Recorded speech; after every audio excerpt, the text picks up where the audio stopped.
What's up, motherfuckers? Welcome to the Frazzlog. Today is December 8th, I think. The rent's almost due. We're gonna write that check out, sign it, dot it, period it. Put the there's an optional section down in the bottom left corner that I usually put as housing. It's optional though, so you don't really have to do that, but I will. So we're a little sleepy. We only got 4 hours of sleep yesterday, and we've been up since I think we woke up at 4 p.m. No. Babe, what time we wake up? 1? No, about 2 p.m. Between 2 and 3 p.m. Yeah. I'm not sure if my abscess is coming back. I'm curious because I feel like that area in there. It feels like it's kind of. It's not sore, but it feels like a little puffy. I guess is the best way to describe it. I don't know if that's just the excess skin from where it was infected, because that motherfucker was blown up. So that area's been feeling weird, but I'm just hoping it's not filling up again, because that's gonna fucking suck if it does. The amount of pain that I suffered from that shit was insane. By far the worst pain I've probably ever had. Yeah, fuck it.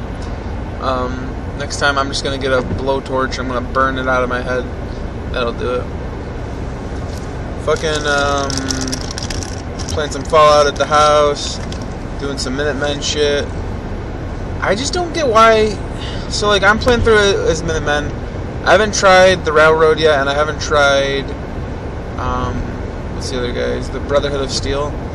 But like as far as okay, so I was reading about the ending, and basically the way it happens is, at a certain point in the story, you have to basically pick which faction to be with, and once you're in with that, then you're in with that.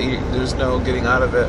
So what I'm going to do is I'm going to find out where that is, I'm going to make a save, and then I'm just going to come back and pop all the achievements. So I'm basically going to get all the side shit out of the way now, and then save the main stuff for later on. So, yeah, that's my main plan right now. I think it's pretty cool.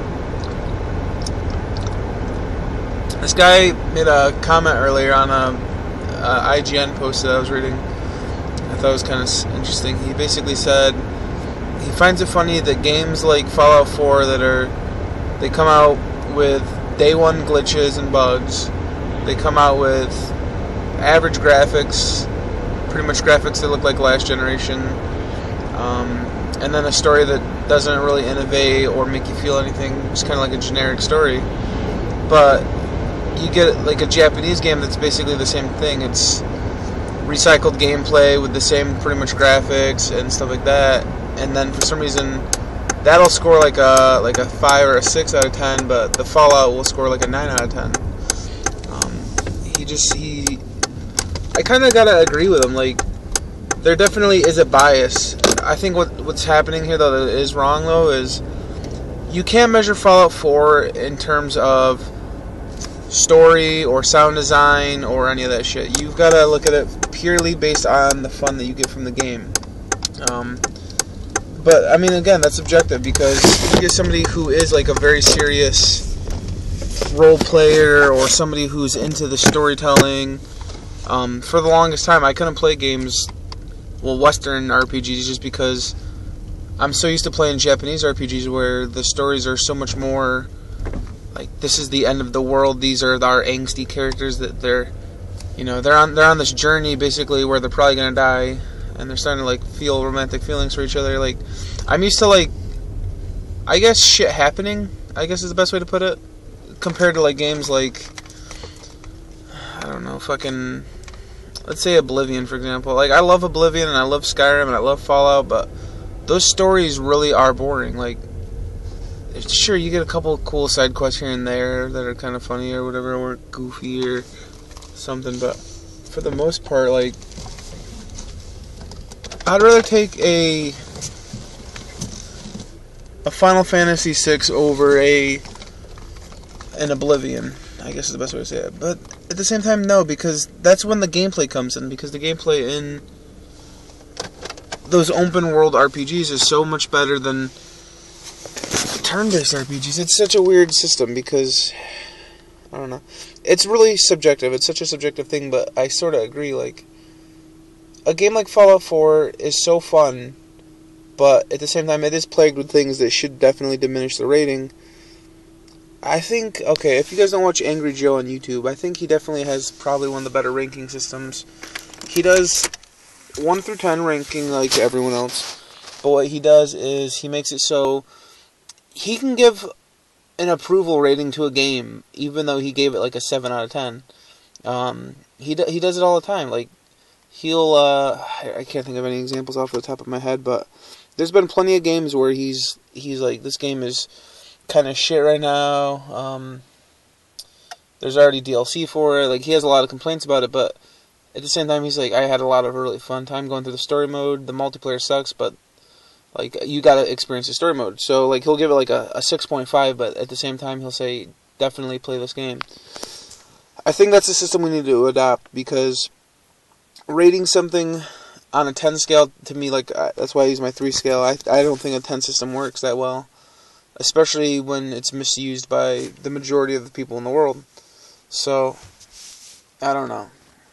I like Fallout 4. I like Final Fantasy. I like a lot of shit. So, it's what it is, man. Fucking, I'm gonna show you guys something here.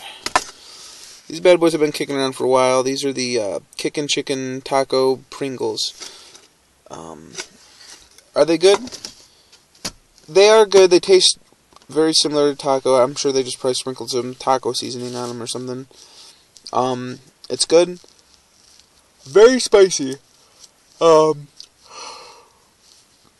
You will burn your tongue on it.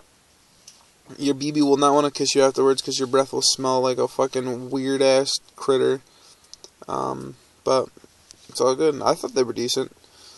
It's hard to beat the original Pringle flavors, like, because sour cream and pizza are just so good compared to, like, the barbecue or, like, the cheddar cheese. Like, I don't know. To me, Pringles definitely shines with, like, the classics. But if I was to review these Pringles, what would I give them? I spent $1.50 on them. It lasted me my entire shift at work. As far as calories and all that shit goes, it's over 600 calories per tube. That's 900 calories, actually. 600. Yeah. There's exactly 900 calories in this tube of Pringles. On